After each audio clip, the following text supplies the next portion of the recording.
When I walked into the courtroom, the judge looked up, his glasses perched on the end of his nose, and said with genuine surprise, "Mr. Henderson, why are you here?" He was an old acquaintance, a man I played golf with a few times years ago before my knees decided they'd had enough. His question echoed in the quiet, wood-paneled room. My son, Mark, and his wife, Tiffany, sat at the plaintiff's table, their faces a mixture of shock and fury. They certainly hadn't expected me to show up. In their minds, I was supposed to be at home, a feeble old man waiting for the court to grant them control of my life and my money.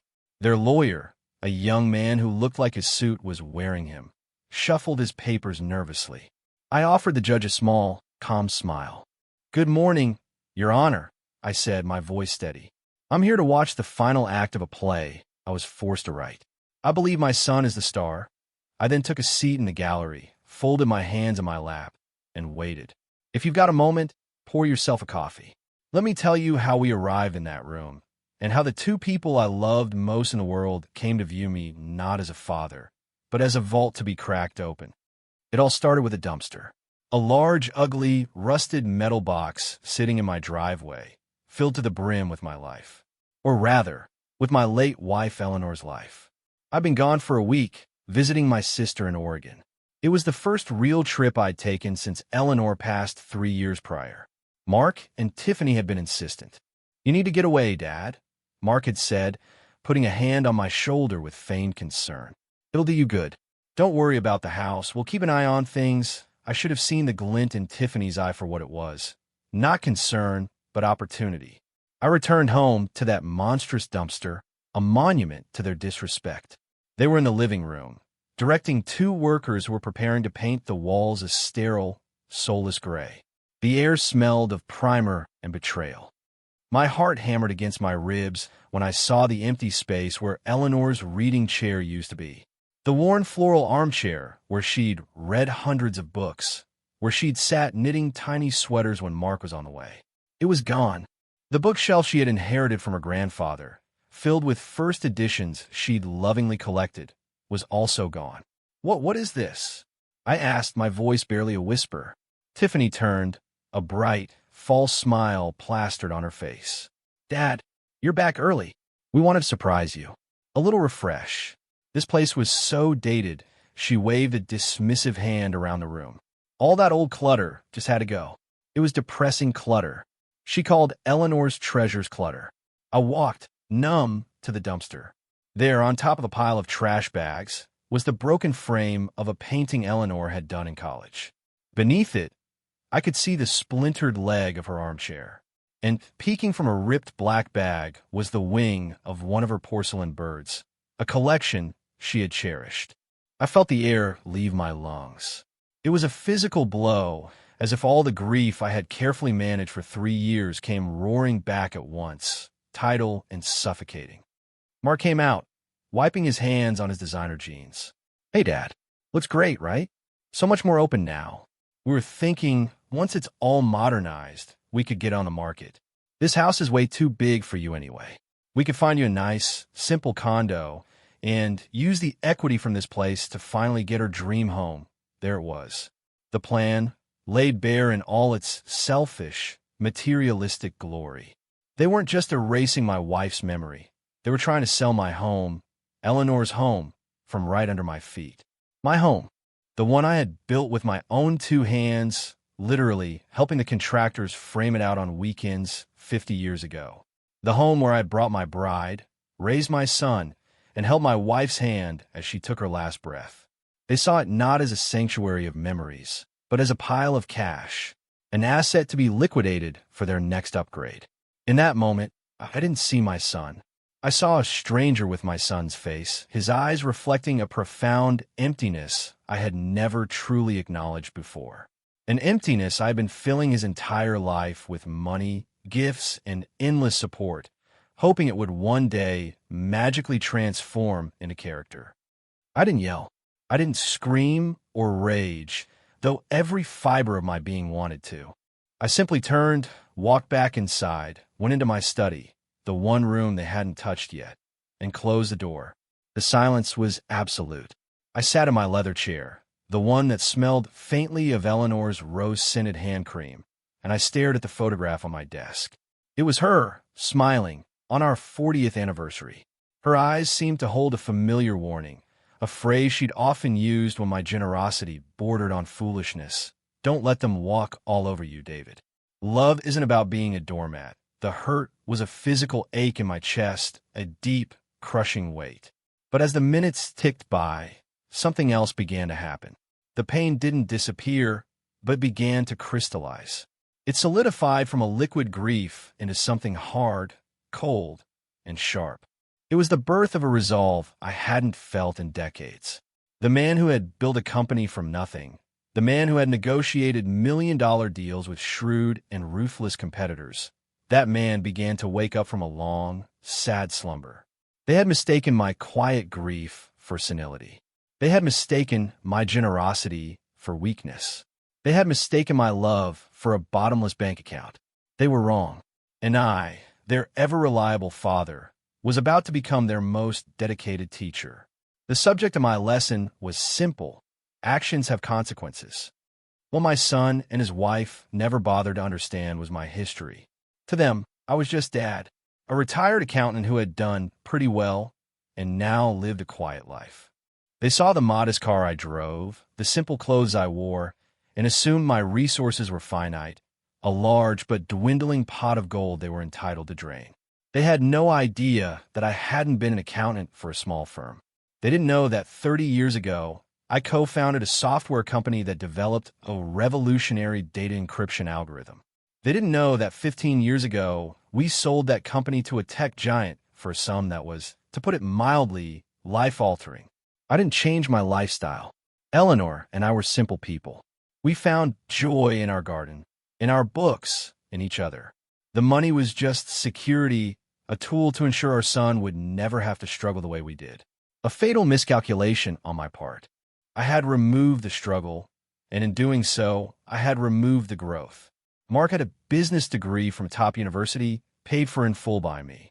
He had a consulting business, which was a fancy name for a registered LLC I funded that allowed him to have lunch with his equally useless friends. Tiffany had never worked a day in her life, viewing employment as something for other, lesser people.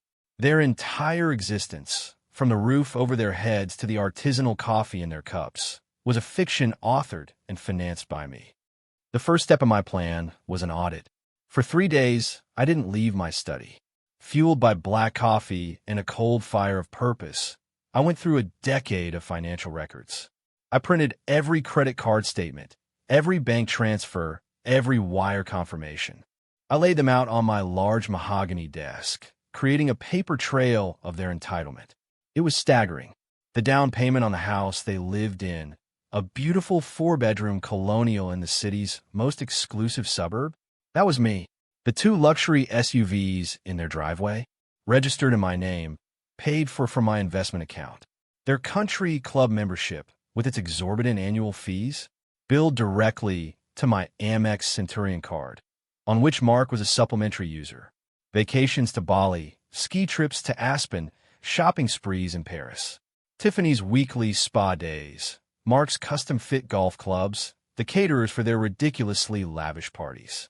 It was all there in black and white, a river of money flowing in only one direction. I created a spreadsheet, itemizing every expense with dates and descriptions. The final number was shocking even to me. I had spent millions sustaining a fantasy for 2 adults who had produced nothing, contributed nothing, and apparently felt nothing. No gratitude, no respect. Only a bottomless, grasping need for more. This spreadsheet, this meticulous record of their dependency, became Exhibit A. Next, I call my lawyer, Catherine Albright. Catherine is a force of nature, sharp, pragmatic, and utterly unsentimental. I had retained her firm to handle the sale of my company years ago, and she had managed my estate planning ever since. I laid out the situation for her, my voice devoid of emotion. I told her about the dumpster, about their plan to sell my house, about the years of financial drain. She listened without interruption, her expression unreadable. When I finished, she simply said, "So, The bank of Dad is officially closing. What do you want the terms of the foreclosure to be? I almost smiled. She understood immediately. This wasn't a family squabble. It was a business dissolution. Over the next week, we worked methodically. We reviewed the paperwork for the house they lived in. The deed was solely in my name, as I had purchased it as an investment property for them to use. Legally, they were tenants with no lease, residing there at my pleasure. The pleasure, I informed Catherine, had ceased. The cars were similarly straightforward. My name was on the titles. They were my property. The credit cards were the easiest of all. As a primary account holder, I could remove a supplementary user with a single phone call. The final piece of the strategy was to secure my own future, to build an unbreachable wall around my assets. Catherine and her team worked swiftly. We restructured my portfolio, moving the vast majority of my liquid wealth into a series of irrevocable trusts. These trusts were legally separate entities, designed to protect the assets from any conceivable claim, including a lawsuit from a disgruntled child. I designated my sister's children, my hard-working and humble niece and nephew, as the distant future beneficiaries, bypassing Mark entirely. I opened a new set of bank accounts at a different institution, linked to nothing they had ever had access to. Into the old family account, the one they drew from, I left a modest sum, just enough to cover my own property taxes and utilities. The vast ocean of funds they had been swimming in was about to evaporate, leaving them stranded in a desert of their own making. I set a date for the execution of the plan, the first of the month. It was the day their mortgage payment, which I paid, their car payments, which I paid, their club dues, which I paid, and all their automatic credit card bills were scheduled to be processed. It was the perfect day to turn off the lights. As for Eleanor's things, I made one other call. Before the dumpster could be hauled away, I paid the disposal company's crew a handsome cash bonus to carefully retrieve every single item and deliver it to a climate-controlled storage unit I had rented. Tiffany and Mark never even noticed. They were too busy picking out new furniture online, spending my money while they still could. The morning of the 1st, I woke up before the dawn. I felt a profound sense of calm, a clarity that had been absent for years. This wasn't about revenge, not in the hot-blooded, angry sense. It was about re-establishing order. It was about justice. It was about honoring Eleanor's memory by refusing to let her legacy, our son, become a monster of my own creation. At exactly 9 a.m., I began making the calls. First, to the credit card company. Yes, I'd like to remove Mark Henderson and Tiffany Henderson as authorized users on my account, effective immediately. Please cancel their cards. The customer service agent complied without question. Click. The first tap was turned off.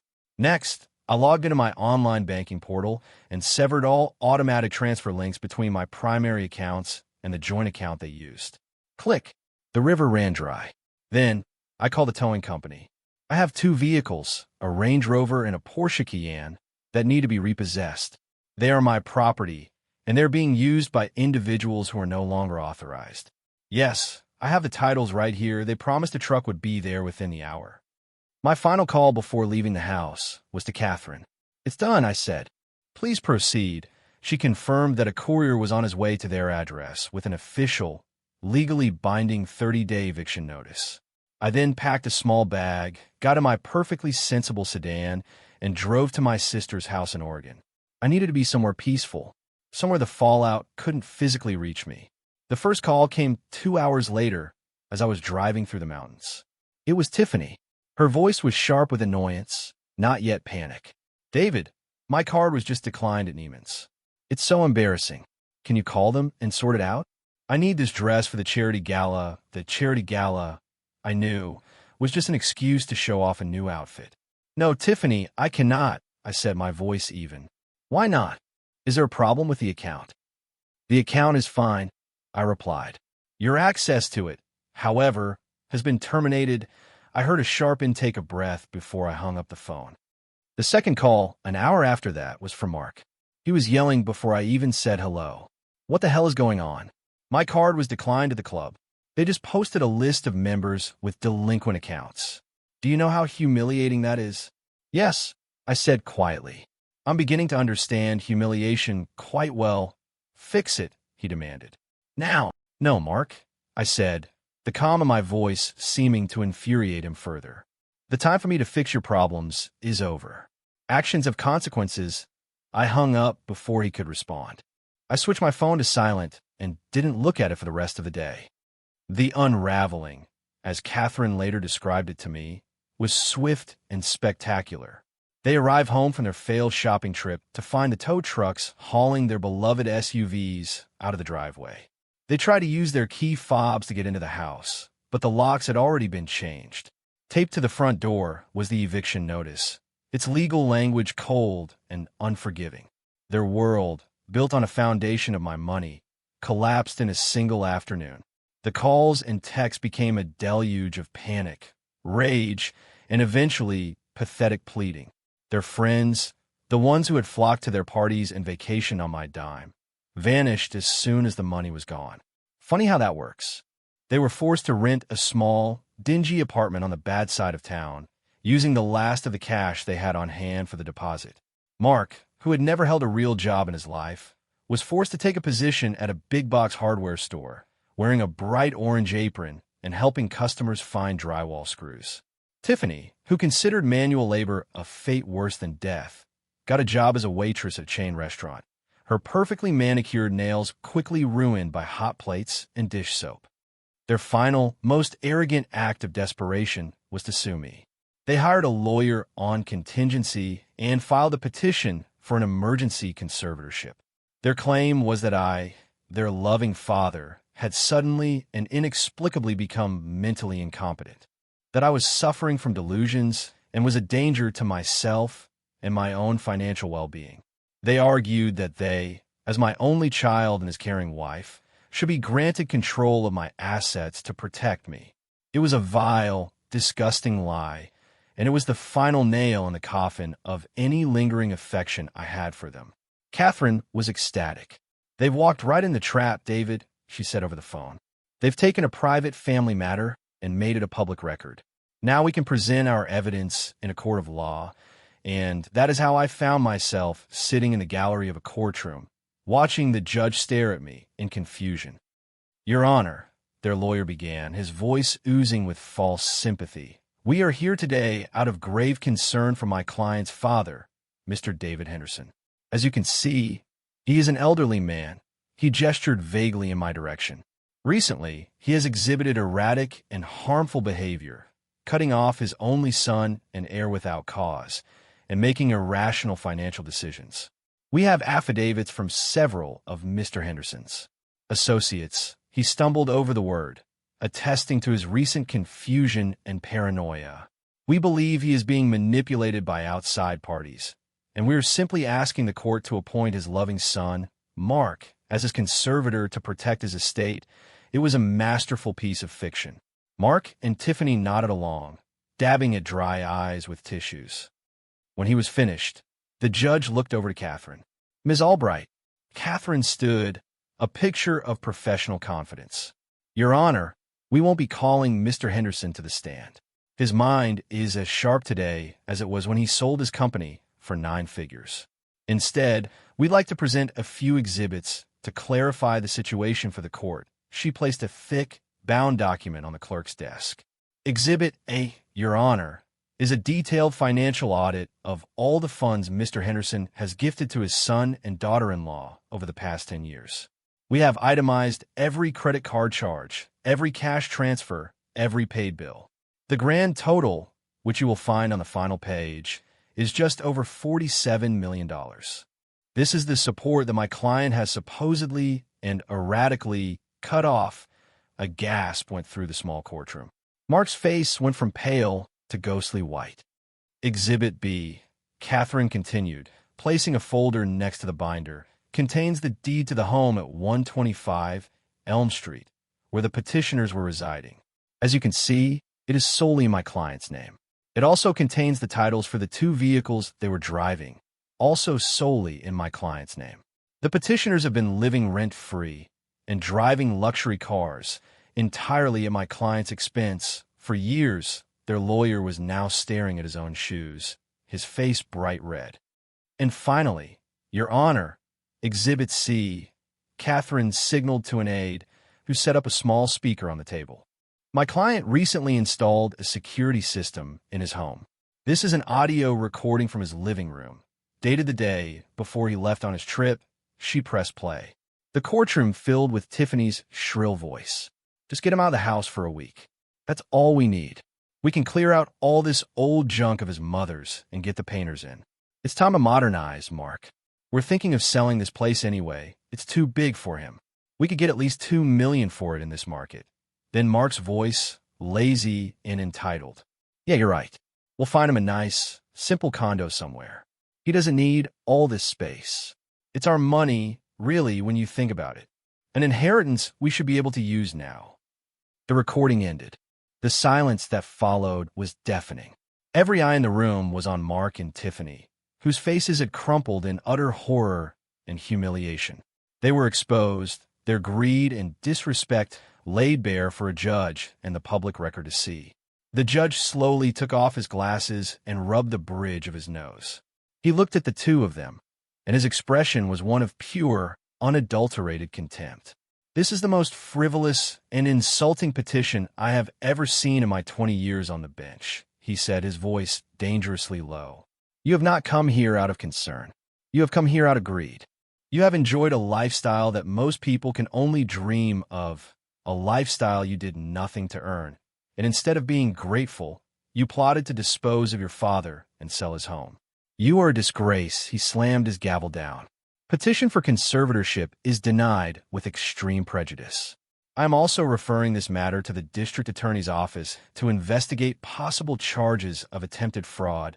He looked at me, his expression softening slightly. Mr. Henderson, I am truly sorry you had to endure this. You're free to go.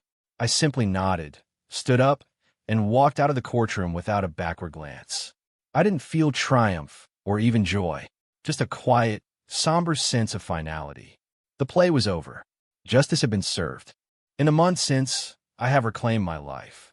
I had Eleanor's things brought back from storage. Her armchair is back in its rightful place by the window, and her porcelain birds once again line the mantelpiece. The house feels like a home again. It feels like her. As for Mark and Tiffany, their life is a harsh reality. He still works at the hardware store, and she's still a waitress. They live in that tiny apartment, struggling to make rent. They have sent a few emails, long rambling messages filled with self-pity and blame, always ending with a request for money. I delete them without reply. Perhaps one day they will learn the lesson. Perhaps not. It is no longer my concern. My love for my son was unconditional, but my respect and my financial support had to be earned. He failed to earn either. So that's my story. It's a hard lesson to learn that sometimes the people you love the most can hurt you the deepest. But it's an important one. Kindness is not weakness. Generosity is not an obligation. And everyone, eventually, must be responsible for their own life. Actions have consequences. I taught my son that in the end. What do you think? Was I too harsh? Or did they get what they deserved? Let me know your thoughts in the comments below. I read every one. Thank you for listening.